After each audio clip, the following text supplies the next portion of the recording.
5 tahun mengabdi, dihina, dan diperlakukan seperti pembantu. Lalu, suami tega berikan surat cerai? Kisah Aisyah ini akan membuatmu menangis dan marah. Saksikan! Judul, Istri yang kau campakkan, bukan wanita biasa. Bab 1 bagian 2. Author, Kinney. Aisyah merasa dadanya sesak. Selama 5 tahun menikah, Aisyah merelakan semuanya demi mengabdi pada keluarga suaminya. Dibenci, dihina, dicaci oleh mertua dan iparnya. Bahkan wanita cantik itu diperlakukan seperti pembantu gratisan di rumah. Namun, Aisyah berusaha sabar karena dia melihat cinta Arman. Akan tetapi, setelah percakapan makan malam penuh emosi, Aisyah sadar Arman tidak benar-benar mencintainya. Jika dia mencintai, tidak mungkin ada niatan lelaki itu membawa wanita lain ke dalam rumah. Terlebih surat cerai sudah disiapkan dan Arman sudah membubuhkan tanda tangan. Belum hilang rasa terkejut menerima surat cerai. Terdengar entakan suara Hels yang semakin mendekat ke arah ruang makan, mereka semua menoleh ke arah pintu. Sekilas Aisyah dapat melihat binar bahagia dari raut suami dan keluarganya. Di ambang pintu, berdiri seorang wanita muda yang cantik dan menawan, tampak begitu percaya diri. Rambutnya tertata rapi, bibirnya merah sempurna, dan wangi parfumnya menguar kuat memenuhi ruangan. Wanita itu mengenakan gaun elegan, sepatu hak tinggi yang mengkilap, serta tas tangan bermerek.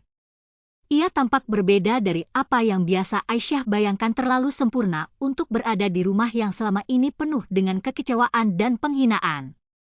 Arman tersenyum lebar melihat wanita itu, seolah menemukan kebahagiaan baru yang selama ini ia cari-cari.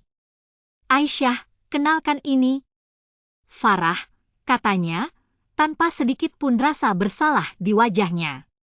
Aisyah hanya bisa terdiam, memandang wanita di depannya dengan pandangan kosong. Ketika ia melirik ke arah penampilannya sendiri, kesedihan semakin merasuki hatinya.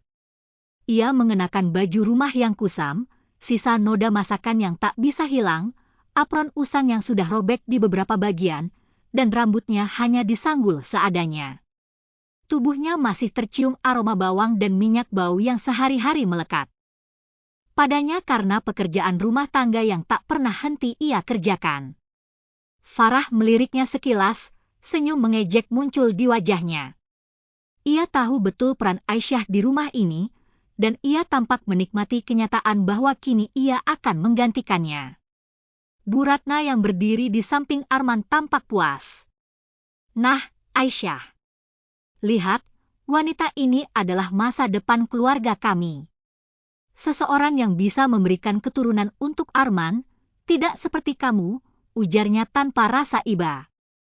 Banyak yang suka kisah-kisah seru, dan Anda bisa mendapat rekomendasi bacaan terbaik dengan klik follow, subscribe dan like channel ini. Seperti yang sudah aku katakan, terima Farah sebagai madumu, atau ceraikan suamimu, imbuh Bu Ratna.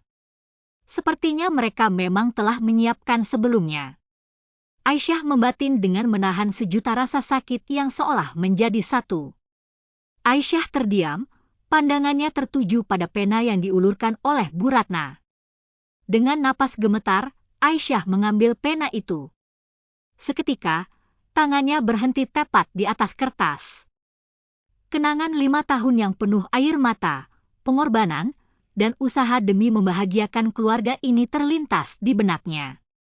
Bagaimana ia bekerja tanpa lelah, mengurus rumah, melayani Arman, bahkan mengabaikan dirinya sendiri demi menjadi istri yang baik. Semua itu kini terasa sia-sia.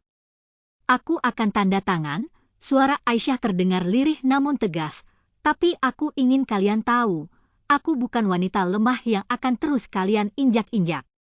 Aisyah menunduk, menahan air mata yang mulai jatuh di pipinya.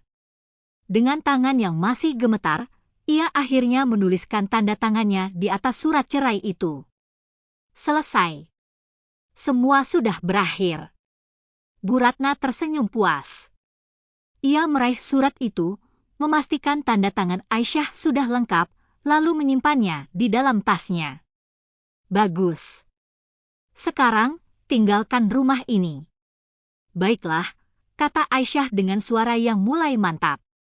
Aku akan pergi dari rumah ini.